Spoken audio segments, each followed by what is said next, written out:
Hello, everyone, and welcome to another interview, which I'm quite excited about. I'm speaking today with Professor Lisa Osbeck. She's professor of psychology at the University of West Georgia. She completed her PhD in general psychology at Georgetown University. Her publications include the book Values in Psychological Science, published by Cambridge University Press, Science as Psychology, co-authored with Nersessian, Malone, and Newstetter, also Cambridge University Press. Psychological Studies of Science and Technology, co-edited with O'Doherty, Schraube, and Yen, Palgrave, 2019, and Rational Intuition, co-edited with Barbara Held, Cambridge University Press, 2014, and many other articles. Now, our topics today in this interview will be a little bit of her background, education, inspirations. I'll ask questions about psychology of science, so when psychology targets as its object of investigation, science and scientific activities. Also, the relationship between intuition and rationality, which Professor Osbeck has done work on this topic. And we will end with some recommendations and kind of advice related topics. So let me begin by thanking you for joining me for this interview, for this conversation, for your time. And let's begin with the first question. So I said general psychology, so you completed your PhD in general psychology. Let's begin, maybe you can tell us about general psychology, how you started with general psychology, how you decided to stay with general psychology as opposed to getting into a specialized field. Certainly, it's a great question. I know it's a very unfamiliar term. And first, before I start, thank you very much for inviting me. It's a great honor, and I'm very happy to be here. It's wonderful to have these kinds of conversations. So, general psychology is often defined negatively as just kind of the absence of a specialty. But one of my interests is in trying to define it more positively. And I've done this in a couple of ways recently. In Science and Psychology, we suggested it could be understood as a kind of inherently integrative specialty, that it integrates the cognitive, the social, the cultural, the personal, and so on, because activity itself, including scientific activity, is of course integrated in every way. People don't act by switching on cognitive processes and then social, but sometimes when we teach psychology, we study these so separately that, you know, that sense of how they all come together is lost. But of course they do come together in every action. The second sense in which I've been talking about it lately, I discussed in a recent paper that was published in the Review of General Psychology. And there I suggested we think about it more as a kind of viewpoint, a standpoint, if you will, that takes in the development of the field overall and requires us to keep abreast of new developments and subject them to various forms of critique. I think it's important for theoretical psychologists to stay aware of what's happening in the field of psychology and not get too distanced from it. So general psychology, I think, encourages that keeping up in a sense. And in that paper, I give several examples. So it's really more of a standpoint or a set of values or a way of looking at psychology, I think, than a particular thing people do. In terms of my own story, it's probably less intentional than I make it sound. I think I've grown into embracing general psychology, but I didn't start out that way. I actually started out in clinical psychology, really because that's what I was told to go into as a young student. I wasn't sure what I wanted to do. And my mentors told me that if I got into a clinical program, I should go for it. I applied and somehow got in. And so I went for it, but I never really felt like it was a great fit. On a personal level, I just felt overwhelmed at that young age by the immensity of what I was confronting, you know, the depth of human suffering, and felt I had nothing to do in response to it, or nothing I could say that was really of much value. You know, I could learn the skills they taught me, but it wasn't really feeling like I was doing a great deal.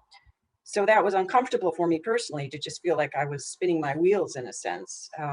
And then I didn't find that my heart was in the material as much as I would want it to be if I'm going to be getting a doctorate in the area. So I made a kind of rash decision, at least from my family's point of view, to leave after the master's, even though I was in this secure funded position, and pursue what I was really interested in, which was at the time, and still is to an extent, more history of philosophy, religious studies, things that involve the big questions, you could say. And it all sounded too vague and too spurious to them, but I really felt like that's what I wanted to pursue.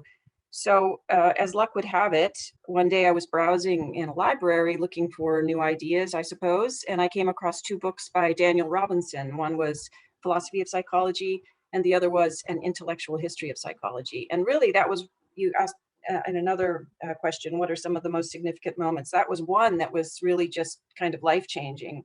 I really just couldn't believe that a psychologist was taking up, the study of human nature through these lenses and making that really the focus. It was really quite thrilling. So it felt like a way I could, incorporate my psychological studies into, pursuit of the kinds of questions I really was interested in. As luck would have it again, he had just started with his colleagues at Georgetown a new doctoral program in general psychology. And the reason that they were interested in general psychology, which was really unheard of. This was in the early 90s, really unheard of at the time. But they thought that it encouraged a broader view on the part of students, and they were opposed to the kinds of narrow-mindedness they thought came along with too much specialization. So it was a really fascinating program. They accepted me, and I went for it, and it again just sort of changed my life. I mean, it felt like home. To be among people who were looking at psychology in these ways, because of course psychology is very interesting, but it's not always studied in ways that are interesting, we could say. It is, we can say it's interesting, but it doesn't always stay interesting. Yes, that's very right. That's very true. So, I could study psychology by reading philosophy, for example, and philosophy of science, and it really was wonderful. I was concerned about what it would mean for my career. Would I be able to, get a job and support myself? I didn't come from a wealthy family, so I didn't have anything to fall back on, really. And that was a concern, but thankfully things worked out. But it wasn't without some anxiety on my part. My advisor got very angry at me for having that anxiety because he thought I should just pursue it for the pure goal of the research and the scholarship rather than have anything practical in mind. But we worked through it. I'm really happy that you mentioned Daniel Robinson, the late Daniel Robinson, and yes. he is especially important because the style of his writing, he embodies a beautiful style of writing as well as the subject matter. And, yes, much like William James, right? Right. And that style of that erudition and that concern and careful writing style itself is so rare, and it grabs our attention when we encounter it. And I think, I don't know if you've ever had the chance to hear him speak, but he was perhaps even a more powerful speaker than he was a writer. Not in His person. lectures are really something. No, not in person, unfortunately, but I've heard some of his lectures. You already mentioned one significant or memorable. I was curious to hear maybe one or two more like significant, because these moments could be sometimes turning points that confirm a decision or change a prior decision. So if you could share with us maybe one or two more. Certainly. So just in terms of my own career path, kind of how I got to where I am, it's all a matter of serendipity, I think. I spent a year, some of it mixes with the personal too. I met my husband while I was in graduate school, and he was living in the UK. So again, before I finished my PhD, I moved to the UK, we got married, and I worked with both Professor Robinson, who spent half the year there, and also Ram Hare, who was half the year there. So they both had kind of a loose relationship to Washington anyway, so it worked out very well. But while I was there, I attended conferences I probably wouldn't have gone to in the US. And at one of those, I was giving a paper, and one of the attendants at the conference said, "You belong at the Center for Philosophy of Science in Pittsburgh." And I had not any prior knowledge of that whatsoever. Of course, I knew the people who were involved with it, Hempel and Reichenbach and so on, but I didn't know the center. So she actually took my papers and distributed them and argued on my behalf. And I ended up with a fellowship in philosophy of science, which I wouldn't have expected or have thought to pursue. And it was wonderful. Very, very, very important for me in terms of my thinking, connections I made. That led to my getting acquainted through those connections with Nancy Nersessian, and I'll say a bit more about that in just a moment. while I was in Pittsburgh, I met a woman, I had coffee with a woman who had spent a year at Georgetown doing a postdoc. And she told me about opening up West Georgia, which is now where I've been for over 20 years. And again, I wouldn't have known about that without this kind of connection. But sometimes these things are very important, right? It's difficult to plan everything out. It kind of relies on these unexpected moments of what I would call serendipity.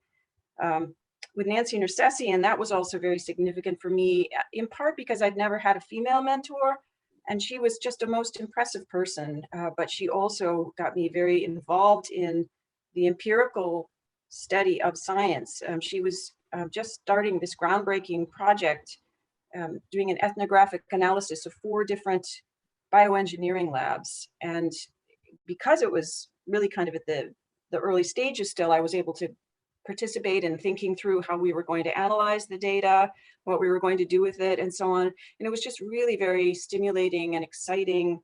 For quite a few years, I was involved with this project, and a very interesting evolving team of interdisciplinary researchers and scholars. So that was very significant as well. That's a very different way of getting into philosophy of science or science studies. Yes, you know, it's very much so. Yeah, armchair. I mean, I'm sure that's a valid form of getting into philosophy of science through epistemology and classical texts, but getting in such close contact with scientists and scientific activity as it is ongoing. Exactly right. And she also had a PhD in physics, a background in physics, I should say. And so I learned a lot about science through her and her interpretations of the data and so on. Very, very helpful. And I think that it is the general psychology perspective that you describe general psychology as a kind of perspective, or maybe we could also describe it as a style. And because it is, maybe, I wonder if you agree with this, because it is an inclusive, relatively speaking, an inclusive style, inclusive way of thinking, it can accommodate to phenomena such as scientists' work. Definitely. Otherwise, we would just say, "Oh, they are doing something doesn't fit into my interests, so we'll pass them by." That's right. A general psychology is able to be interested in scientific phenomena, the phenomena of science. Precisely right, and especially that question of integration. You know, how do we come up with integrated accounts of our phenomena that do them justice? And science is such a complex human activity that it really lends itself well to these kinds of questions and these approaches. I think these analytic approaches. Now, since we already touched on general psychology and how it includes an interest in the development of psychology itself. So it is kind of like a meta psychology. Yes. That has a reflective relationship with itself, with its own history, with its methods, with its own subject matter.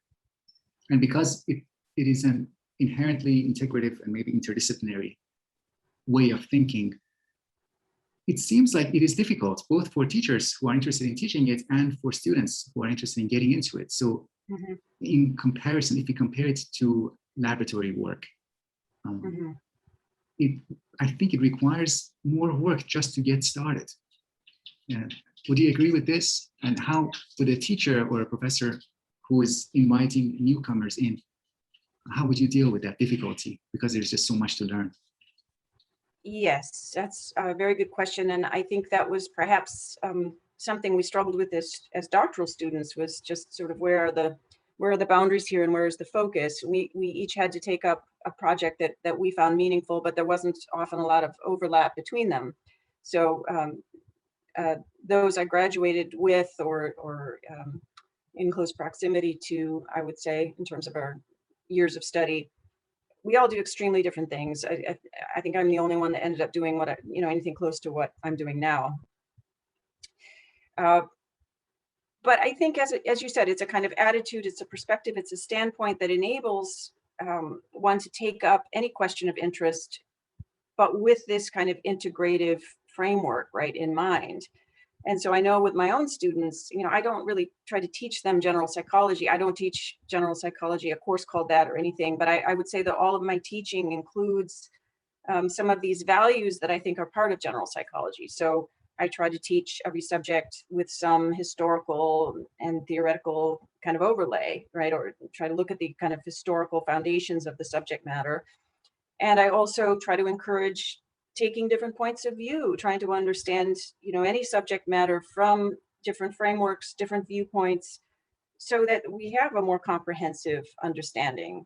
Often I think, people teach these classes in a very narrow way in terms of like what's very popular at the time or what's thought to be cutting edge at the moment. But in 20 years, that's going to be outdated, and students won't be left with a very good understanding of what they studied, I think. I think it's important to teach a way of thinking as much as it is any subject matter. Mm. So I suppose that would be my answer of how I teach general psychology. And within that, it's really my own value to work with the student and what they're interested in and help them develop those interests rather than help them develop any interests of mine particularly. Mm. And I'm not sure there are many departments of psychology that would allow me to teach as I teach.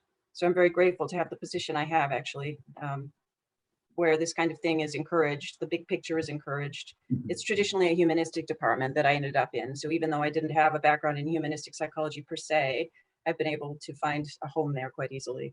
Mm-hmm.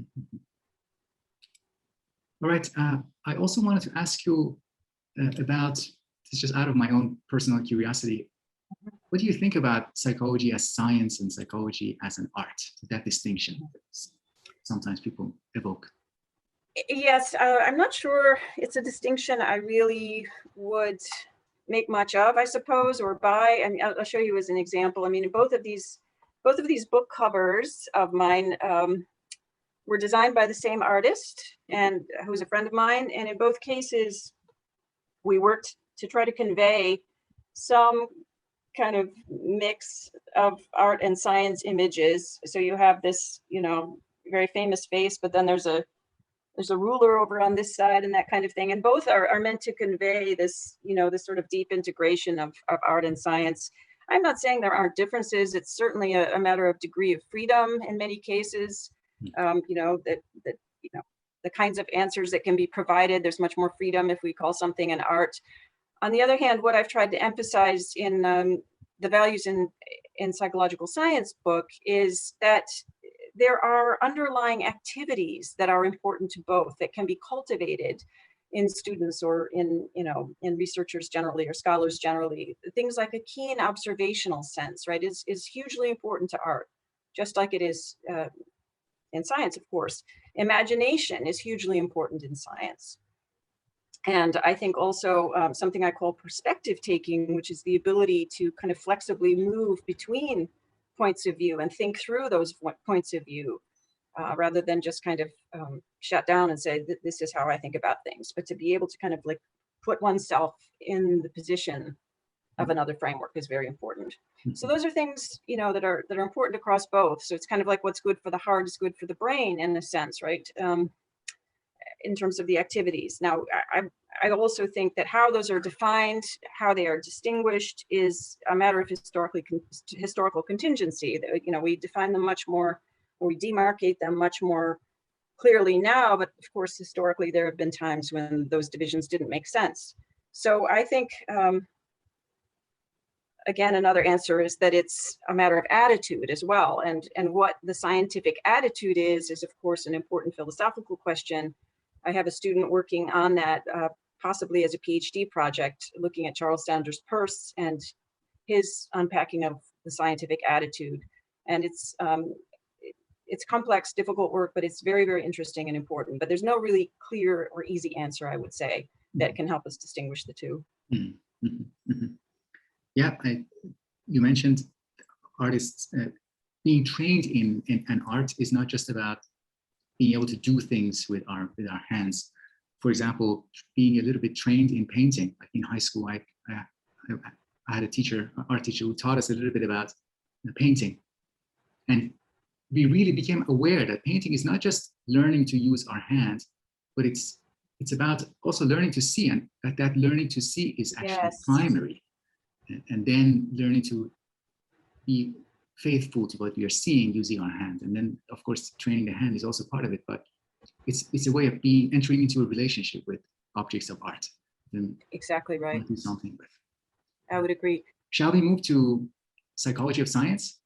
Certainly. Since you have worked on psychology of science, and we can maybe begin by asking the question about the limitations of the mind of the scientist. So is it fair to characterize in part psychology of science as trying to figure out the ways in which science, activity of science, is biased, shaped, informed by the mind of scientists? And with that, we are pointing out limitations of it, limits of science.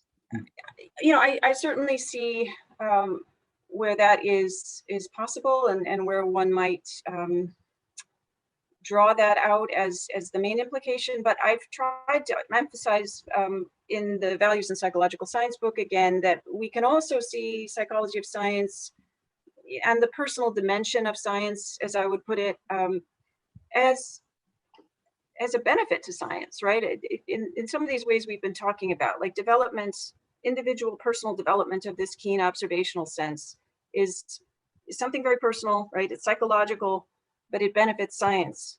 The same with the imagination, right? The imagination benefits science, emotion benefits science. A book that has been very influential to me is Polanyi's Personal Knowledge. And, you know, really the whole thrust of that book is that the personal is what makes science possible, makes knowledge possible. So I think psychology of science is important because it helps us understand science better, but also I think it can help us understand ourselves better. Again, because this kind of activity that scientists do is thought to be kind of the pinnacle of rationality in a sense, right? Traditionally, we see science as elevated above other forms of human activity. So if we can understand how, you know, our kind of personal characteristics, our social relationships, our culture, all kind of make that science possible in a very important sense, in addition, of course, to the forms of reasoning we need to employ, I think it helps us understand who we are as humans better. And in addition, you know, as I said, it can help us understand this very complex human activity of science in a way that is not completely covered by just social studies of science or even so-called cognitive studies of science that eliminate these other dimensions. Mm-hmm. So your description doesn't really suggest that we are doing a psychologization of science. That's not the aim. The aim is to, if I understand you correctly, the aim is to connect science to the personal dimension, not to reduce it to psychology. Certainly not to reduce it, that's right, but just to better understand how the psychological aspects of the activity contribute to the activity itself, right? Mm-hmm. To the success of the activity, I should say. Mm-hmm. In your experience, does science provide, in what ways, if it is unique, the domain of science and scientific activities, mm-hmm. in what ways is it unique? So, for example, from your writing, I've detected the finding that when a scientist is looking at a cell or studying a group of cells, they anthropomorphize the cell. They anthropomorphize maybe a machine that they are working on, or maybe an artificial intelligence is anthropomorphized by a person designing it. And there was another observation about the affective response, or the scientists get emotional. I remember doing lab work, we would get really emotional about the findings, whether or not we reject the null hypothesis. Right. So finding those, talking about those findings, paying attention to those findings, somebody might say, well, that just suggests that science is just another way in which we are human and we have these human tendencies. Mm-hmm. Would you say that there are aspects of science that are unique, that maybe extend the domain of psychology, that there are certain observations or phenomena that to get to them, we have to go and pay attention to scientists? Is that the case? So I think that's one of the big questions in philosophy of science and psychology of science, is how special is science itself as a human activity, right? Mm-hmm. And it relates to the question of science and values. To what extent do values infiltrate science, you know, and if they do, what makes it special or what makes it different? So on one hand, I do see it as, you know, I see those arguments as valid, that it's just another form of human activity, and it's a kind of case study in human activity that we can use to understand the kind of integration of all our psychological functions. But on the other hand, you know, I think it represents, in a certain sense, especially extraordinary scientific accomplishment, represents, one of the farther reaches of human nature, as Maslow would put it. A good example, I think, is this latest race for a vaccine and all that became possible within a very short period of time. Of course, resources and money were poured into this that helped the process, but also I think there's a particular kind of thinking that makes scientific achievement something very special. And I don't know that we understand it well enough yet. There's something very quite mysterious about it, I think, but this is one of the reasons why I think it's important to study scientists and to try and get at what that is. And to, if we better understand the conditions that make it possible, that can be very useful for human problem solving in general. So I think there's something very, very vital there. The creative process itself is, of course, not well enough understood, as we all know, but creativity, whether in science or in art, is something that we still, I think, as psychologists need to hold very central to our interests. I know Sigmund Koch, toward the end of his life, became more and more interested in the creative process and felt that not enough attention on the part of psychology was dedicated to it. So I feel like scientific creativity is in this category of things that we need to better understand, whatever methods we can use to do so. I just remembered, I draw a connection as you were talking about the psychological interest in scientists, and on the other hand, the psychological interest in, say, authors, for example. When I read a novel and I'm really interested in, I enjoy a novel, I become interested in the psychology of the author and what went on, what was about their personal life. Sometimes that they wrote this, that they devoted their life into this kind of writing. That's right. Somehow that interest, in my experience, I haven't encountered that as much as I've seen interest in other people, in artists and writers. Maybe that's because we tend to underestimate the creative dimension of science. We might see it as more procedural compared to art. I would agree with that. Yeah. That's great. So psychology of science could help us overcome these biases that we have, these popular biases about how science is done. So since in your work, especially Psychology as Science, the book, you emphasize the character of science as practiced. So science involves a set of practices, scientific practices. Yes. And since we touched on the character of general psychology, and then maybe we can also distinguish empirical psychology and theoretical psychology, I wanted to ask you about different practices that you see being involved in theoretical psychology. Psychology is more theoretical, and compared to the practices, what practices do you see more associated with empirical psychology? And whether if those differences are important? It's an excellent question, and one that I think is also very difficult to answer. I think I might impose some different distinctions within that. I think there are theoretical psychologists who do work very closely with data. And, just as a preliminary, of course, it depends on how we are defining theory, and especially in relation to psychology, that's not always an easy task. But someone like Albert Bandura, for example, would we characterize him as a theoretical psychologist, even though he wouldn't identify that way? Certainly he changed theory in an important way. So there are theoretical psychologists who make primarily these bold theoretical contributions, but also work closely with data, collect their own data. There are others, and I would include myself here, especially when I was working more with philosophers of science directly. We would use published data sets, right? We would look at trends in the data, in the memory literature, for example, and comment on that theoretically, but it didn't involve collecting new data ourselves, so that different kind of practice. And then there are those who don't seem to work with much data at all, but just kind of comment on the foundations of the field more generally. So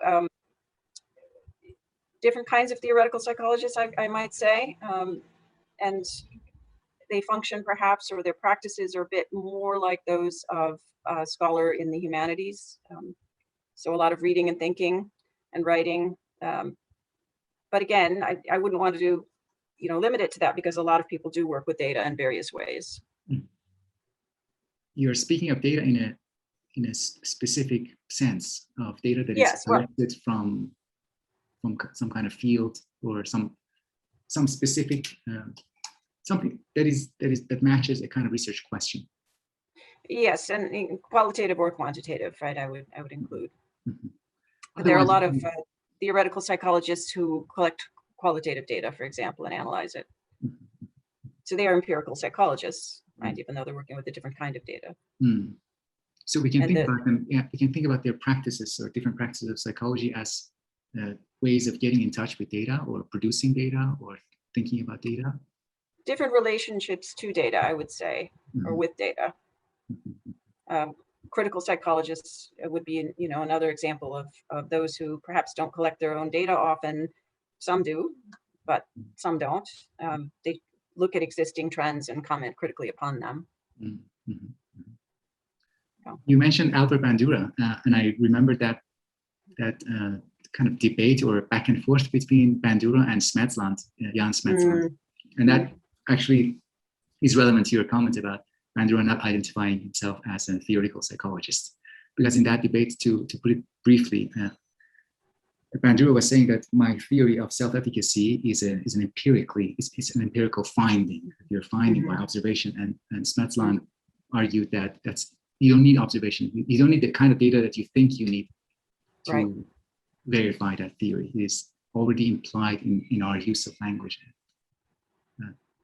Anyways, that was probably a tangent to our conversation. That's a good one.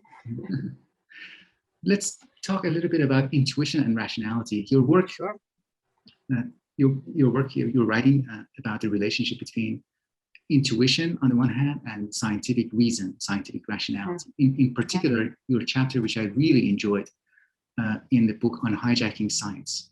It was really helpful for me to think about these dichotomies and how in our time, as a matter of historical, cultural contingencies, we have this opposition between intuition on the one hand, like something that is relatively speaking ineffable. On the other hand, we have this formalized scientific reasoning methods that they're opposite to each other. And it relates back to what you said about art and science as well.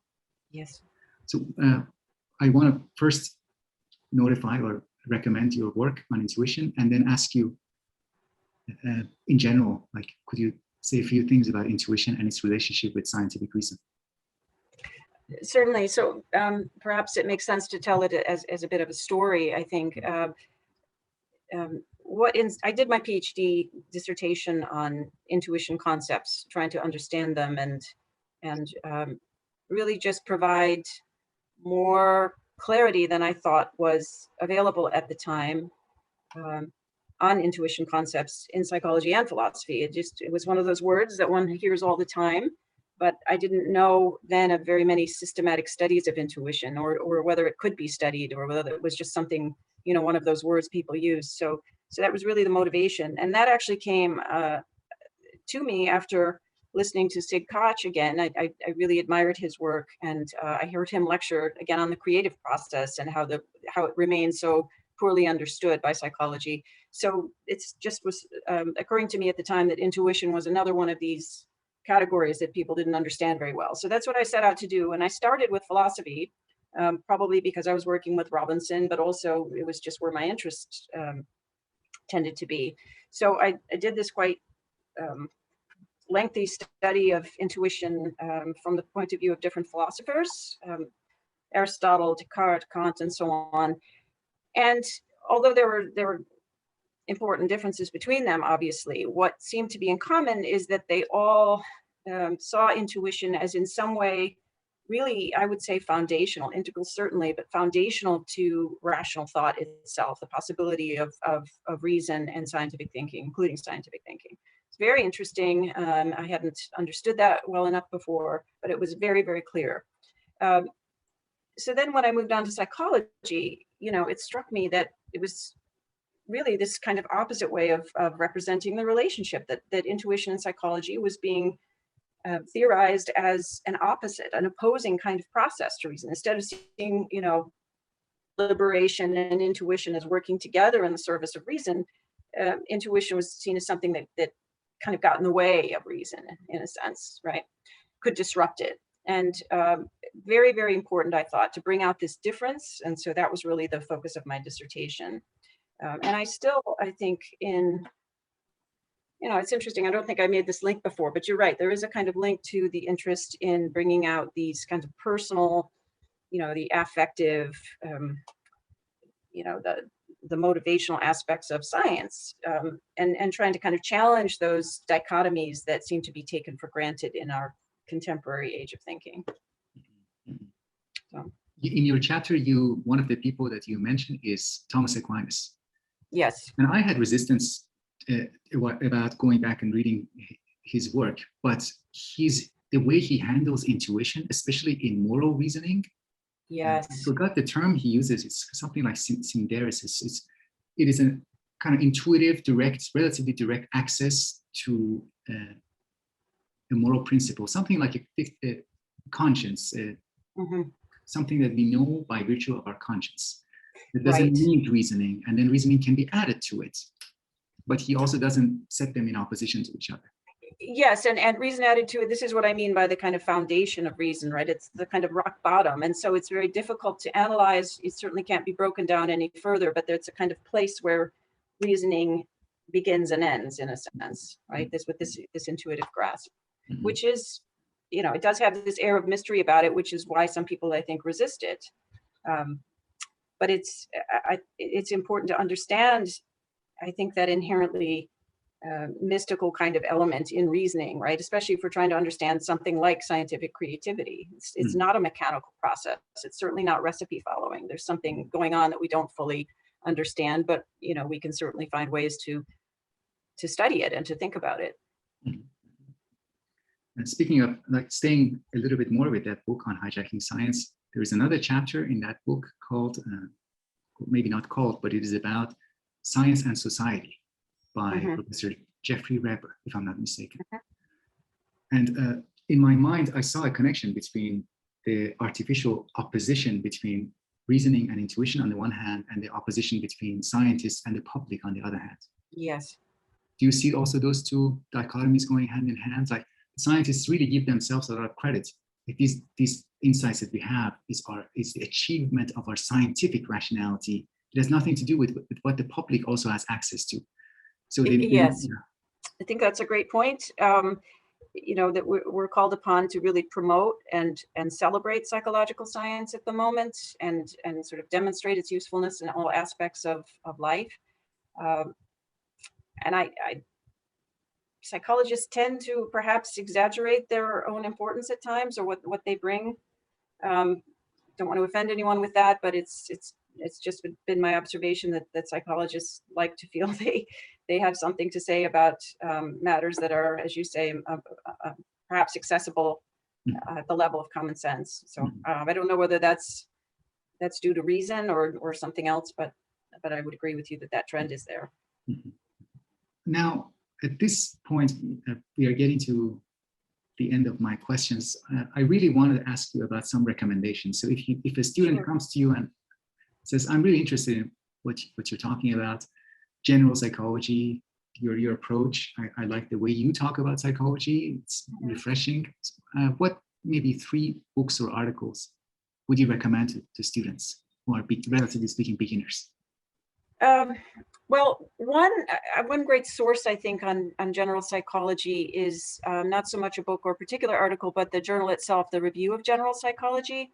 It's recently acquired 2 new editors, Thomas Teo and Wade Pickren, who of course are historians and theoretical psychologists. So they're really working hard right now to think through this question of what general psychology is and what it could be in the 21st century. And they're inviting different contributions, different reflections on that. The paper I mentioned of mine is in one of those issues. But there are other great papers that I think students would find very interesting. And just the general scope of the journal, I think, is instructive too. So I want to recommend that. Certainly, I think one would do well to study The Principles of Psychology by William James. It's very, very dense and kind of difficult to just pick up and get through, but it's endlessly rewarding, I think, if one does try to take any particular chapter and really understand it in a careful way. So that I would recommend as kind of the quintessential book in general psychology. And then I mentioned, did I bring it here? I mentioned Polanyi's Personal Knowledge, which is a book in philosophy of science. So here it is. But I think it takes a very kind of general psychology point of view, in a sense, in trying to understand rationality and scientific rationality in particular. And it's just extremely rich and compelling. So I recommend that as well. I think you wanted me to mention my own articles. Yeah, please. So just thinking in terms of different periods here, let me just see what I actually put for myself. So one would be the recent paper is called General Psychology as Common Ground and Point of View, Evolving and Enduring and Evolving Features, and that's in the Review of General Psychology 2020. A paper I did with Nancy Nersessian in 2017 is called Epistemic Identities in Interdisciplinary Science, and it's published in Perspectives on Science. So that's representative of my collaboration with her and some of the data we collected and the thinking we did around that. I love that title. I love the title, Epistemic Identities. It's just. Oh, thank you very much. Yeah, thank you. It was, it kind of overlaps with some things that other people have named, but I'm not sure anybody else uses that term exactly, so we kind of liked it too. And then just for sentimental reasons, I would include a book, or a chapter rather, I did with Dan Robinson. It's the only thing we ever wrote together. And it's in this book by Sternberg. It's a handbook of wisdom, psychological perspectives. And we wrote a chapter called Philosophical Theories of Wisdom. And, again, just kind of representative of my collaboration with him, my work with him. We disagreed on many things, but there was an underlying spirit and interest in old books and old ideas and their relevance for contemporary thought. So that one is meaningful to me too. Great. Thank you very much. So, Professor Osbeck, again, thank you for your time, for your willingness to join me for this conversation. Hope we have at some point in the future more conversations like this, maybe directed for more advanced audience or about different topics. I would certainly. Thank you. This is very enjoyable. It's really an honor and a treat to converse with you on these things, and I very much appreciate it. I appreciate the work you're doing in general. Thank you so much.